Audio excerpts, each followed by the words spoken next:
Quiet, please.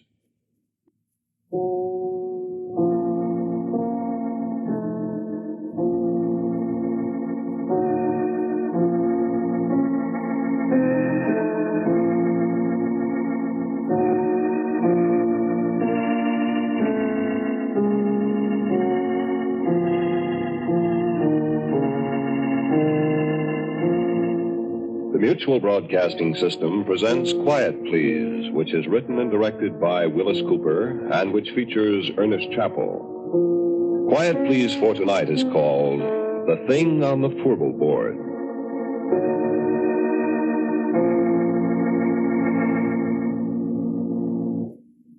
Me, I'm a roughneck. Well, I was a roughneck, 20 years ago. A little too old, too slow now. Besides, I got $1 now. I don't have to be a roughneck, you see. Married, got a nice home. Had to meet my wife. Hey, Mike. Her name's Maxine, but she likes to be called Mike. Mike! I guess she's busy out in the kitchen someplace. Besides, she doesn't hear very well. Shame, too. She's so pretty and everything. Well, you'll meet her. Sit down. I was saying I was a roughneck. Well, no, that doesn't mean exactly what you think it means. A roughneck is an oil field worker, specifically a guy in a drilling crew. Call them roughnecks like you call a section hand on the railroad a gandy dancer, a garage hand a grease monkey. Same time you work around a drilling crew for a while, you're going to be a roughneck in every sense of the word, boy. A derrick floor or a Fourble board's no place for a guy with a bow tie. Because when you have to fool around with drilling holes that go farther down the ground than it is from the top of Pike's Peak down to sea level, sure they do. The time I was a roughneck, we'd got this one well down to 7,313 feet. That was a record. But last May, Pure Oil brought one in out in the Natrona Valley in Wyoming at 14,309 feet. That, friend, is almost 3 miles. Quite a hole, that, huh? Sure, I don't think there's an oil man in the world that don't wonder one time or another what's down there, besides rock and oil and gas. Oil that's made out of trees that died 20 million years ago. Oil that's made out of dinosaur bones. Oil that's maybe made out of the flesh and blood of men, maybe, that beat each other to death with a stone axe, ate saber-toothed tiger for lunch. Yeah, you get to wondering. You look at the cores that come up from way down there, and sometimes the little shells, trilobites mostly, that was alive when Manhattan Island, where New York is, was under half a mile of ice. We found something once, me and Billy Grunwald, and something found us. I'll tell you about it. We were down to around 5,400 feet. We'd set casing. We began to get water, so we had to stop drilling and cement off. Well, you see, when water begins to seep in the hole, you pull your drill pipe, then you let down a cementing shoe inside the casing, and you plug up the bottom of the hole, casing and all, with quick-hardening waterproof cement. Then when it's hard, you drill through the cement, go on down, and the cement outside the casing at the bottom keeps the water out. Well, we had the drill pipe all pulled and racked. The cement was setting, see, so we was shut down, waiting for it to harden. We'd been coring just before. Well, you see, a core drill is hollow, and as the bit digs down, it stuffs the drillings up inside it, so when you pull it out, you got a sample of the kind of stuff you're going through.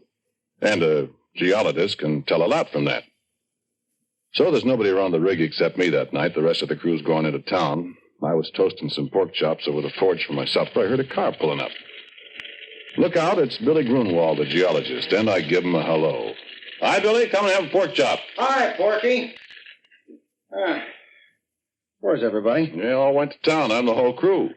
I had 3 blowouts between here and Oxnard. Yeah, I wondered where you was. Ted said you'd be in here about 3. Yeah, I would have been, except for my tough luck.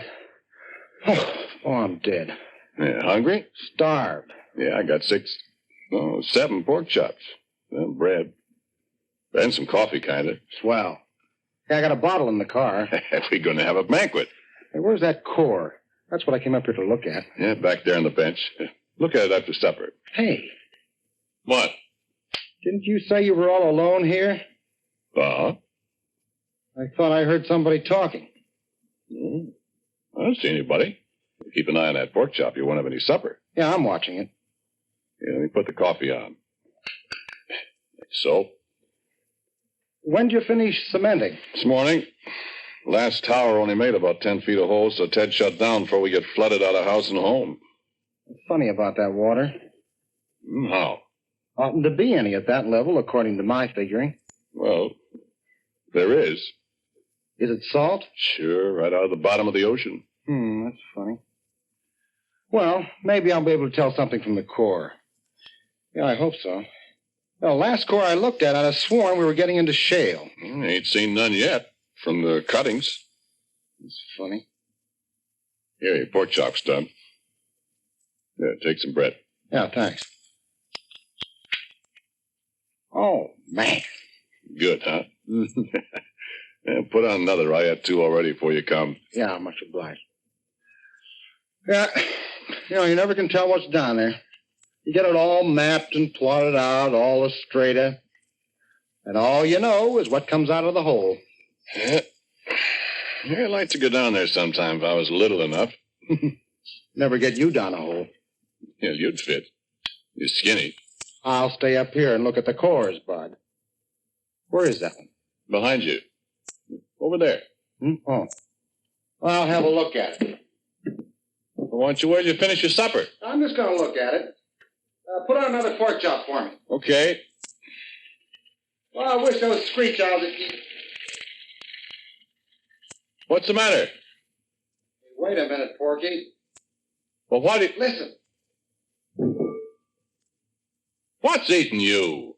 You know, I'd have sworn there's somebody up there in that Fourble board. Ah, you're crazy. There's nobody up there. Skin against those stands of drill pipe. Ah, they're just rack crooked. One of them slipped. Come on back and eat your pork chop.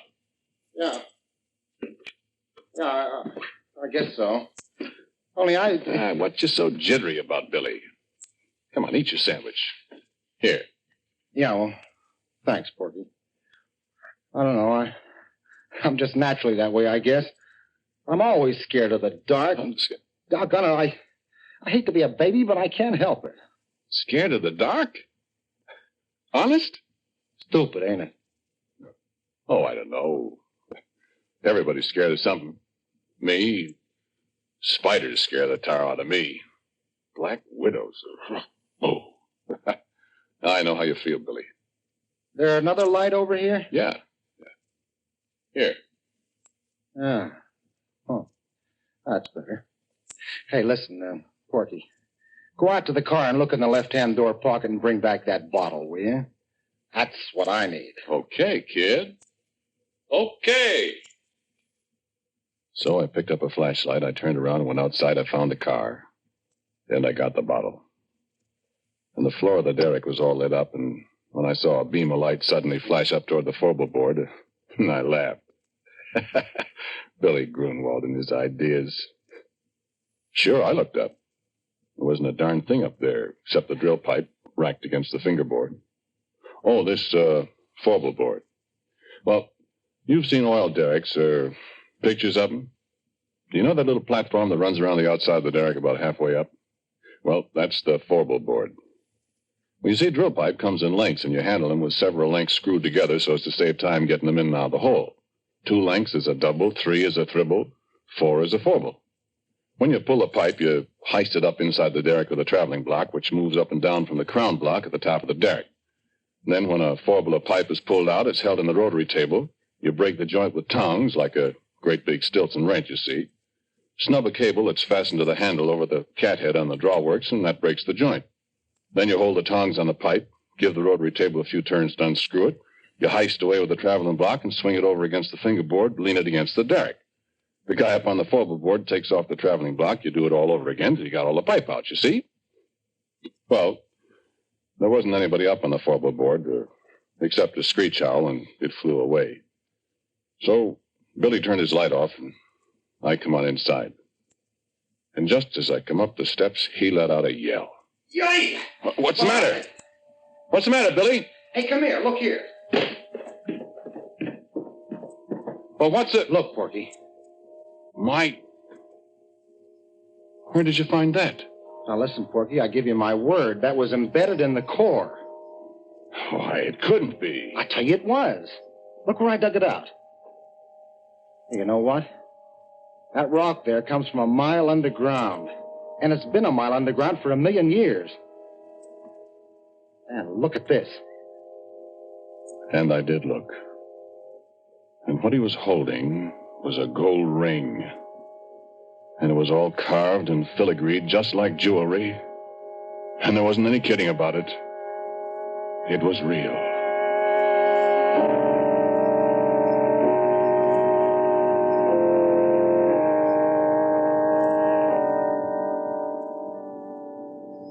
No, wait a minute. Hang on, I ain't done. I poked at the coral rock that looked like a kind of petrified salami or something. And then it was my turn to pretty near jump out of my pants. Because right alongside the place where Billy dug out the ring, there was a mud-covered, but very unmistakable finger. I picked it up, and it was cold, and it was heavy, and it was solid rock. At least it felt like solid rock. And I looked at Billy, and Billy looked at me. He started to rub the mud off this here stone finger. And as he rubbed it, it begun to disappear. No, he could still feel it, he said, but when the mud was gone, neither one of us could see it. And he dropped it to the derrick floor. It went clunk, and we couldn't find it any place. So you know what we done? Well, we took that bottle and we took and finished it, Billy and me. We finished it in one slug apiece, and it was a full pint of bathtub gin. It tasted just like so much well water to me.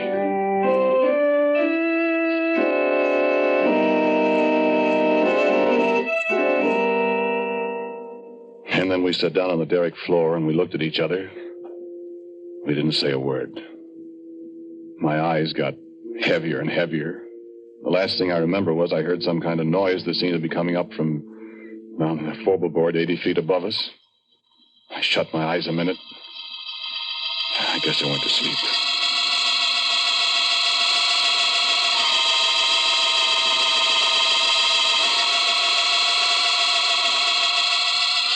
And I had awful dreams. Black widow, spiders crawling all over me with gold rings on their legs. Things I could hear, but I couldn't see, up on the Fourble board. Billy Grunwald climbing up the ladder outside the derrick in the moonlight. Faces looking at me, and I couldn't figure out who they were. Then I was waked up by a horrible scream, a crash alongside me that shook the whole derrick. I opened my eyes to see Billy Grunwald lying on the floor 2 feet away with a broken neck.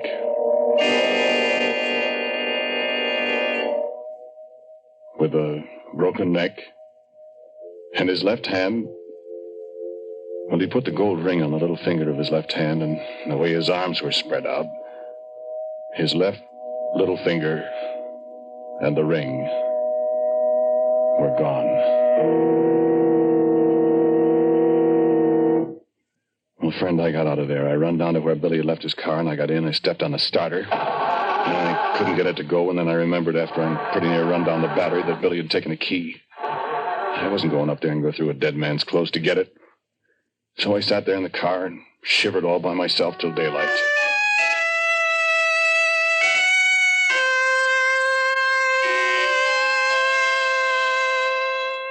And then Ted and the crew came.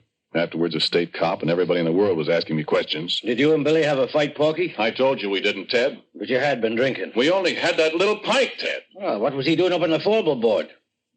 Did you threaten him, and did he run up there to get away from you? Listen, cop, don't be a chump. Billy Grunwald and I were good friends. Then why'd you push him off the Fourble board? I didn't, I tell you. I wasn't up there. Oh, what did he go up there for? I don't know. I was asleep. How do you know he was up there? I didn't say he was. You said so. Besides, how would he break his neck if he didn't fall from way up there? Well, look, officer, I think it was just another accident. I mean, we haven't got anything on Porky, and personally, I don't believe he did it. Well, it's mighty mysterious. So it is. But we got work to do. Now, how about it? That cement's hard down there. I want to start drilling again, and I'm short-handed. Will you let Porky stay here till I run in my pipe again, and, well, then you can take him and ask him questions till you're blue in the face. Well, Okay. Let's get rolling. You got steam up, Happy? I'm all set. All right. Porky, you go from the Fourble board. What? Not me, Ted. Oh, don't be such a boob. There's nobody up there to shove you overboard. You can put a safety line around you if you want to. And besides, you're getting paid to do what you're told. I've lost too much time already. Come on, get going.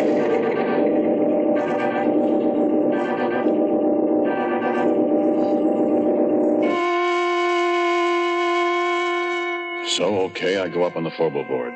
And you can bet I took a good gander around before I did anything else. No, I couldn't see a thing. So I signaled to the driller to let down the traveling block, and he did. Came sailing down from up above. I was just reaching for it to pick up the first Fourble drill pipe.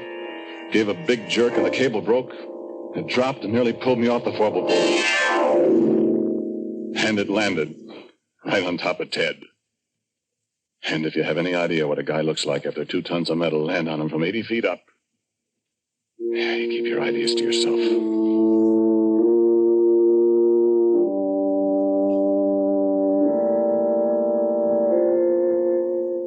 Well, that was enough. 2 accidents in a row.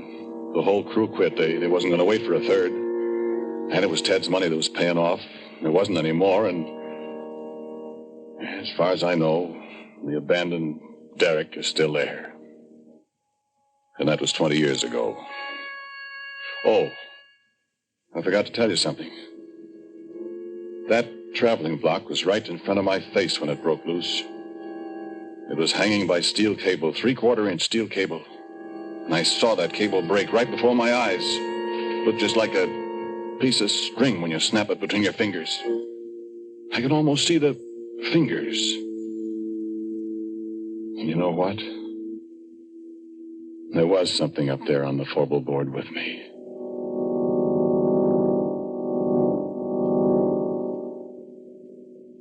And so a couple of days later, I came back. I don't know if there's anything in the world as desolate, as dismal, as dead-looking as an abandoned oil well rig.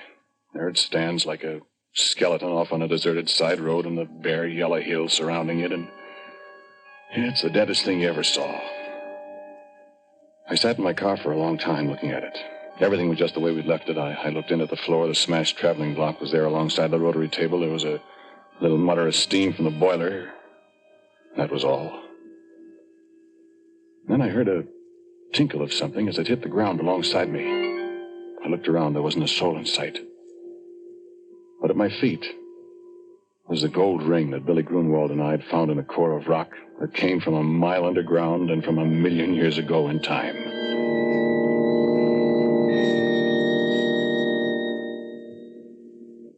And I heard a little sound. The sound of a kid crying. And there wasn't any kid up there. And I heard it again, and it came from above my head, and I took out my revolver. I loaded it carefully. I started up the ladder to the Fourble board. No, there wasn't anything up there, nothing I could see. There was a voice crying. The voice of a little kid. And then there was a movement behind the rack of drill pipes, and I saw the pipe move, and I yelled, "Come out of there, whoever you are! Come out or I'll start shooting!" And the stand of pipe shivered, and I thought, what can it be that can handle that heavy pipe like jack straws? And then there was a crash.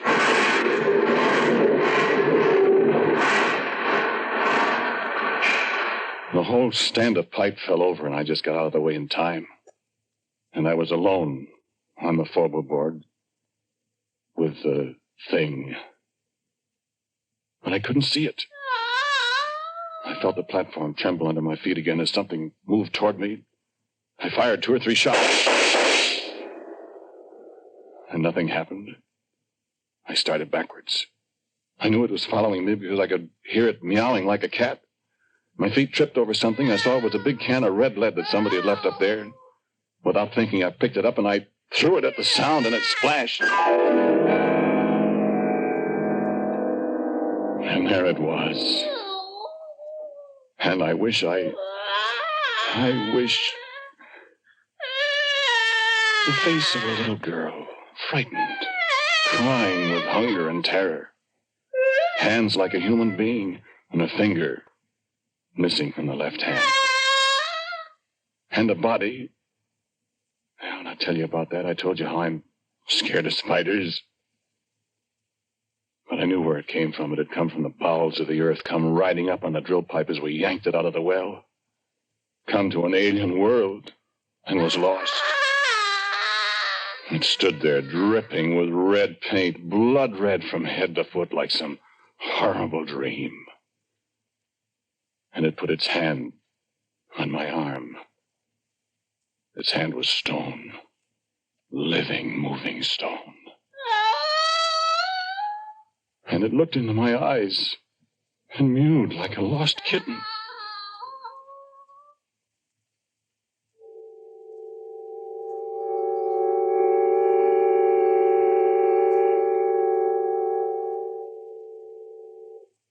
"20 years ago, I discovered many things about it, what it used for food, that it was deaf, that it was invisible and couldn't see people when it was invisible, that if you sprayed it with mud or paint or grease paint, makeup, then it could see people.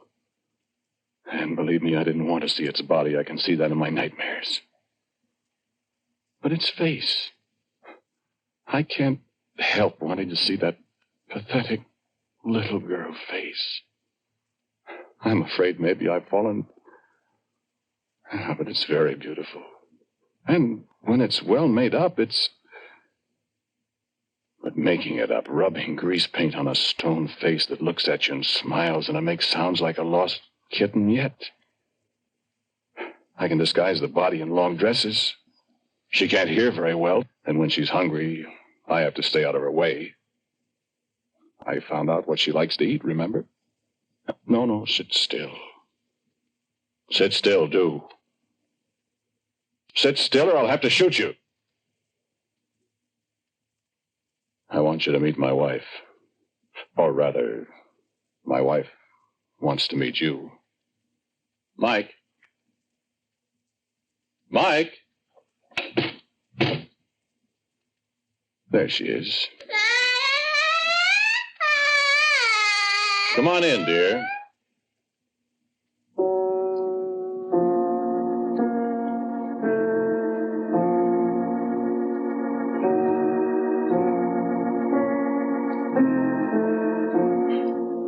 The title of tonight's Quiet Please story is The Thing on the Fourble Board. It was written and directed by Willis Cooper and featured Ernest Chappell. And Dan Sutter played Billy Grunwald. Pat O'Malley was Ted. And Cecil Roy was also a member of the cast. As usual, music for Quiet Please is played by Albert Berman. Sound by our good friend Albert Apro. Now, for a word about next week, here is our writer-director, Willis Cooper. Well, I'm reasonably sure that all the characters in tonight's stories were completely fictional. At least I, for one, hope so. Next week, the story is called Presto Changeo, I'm sure.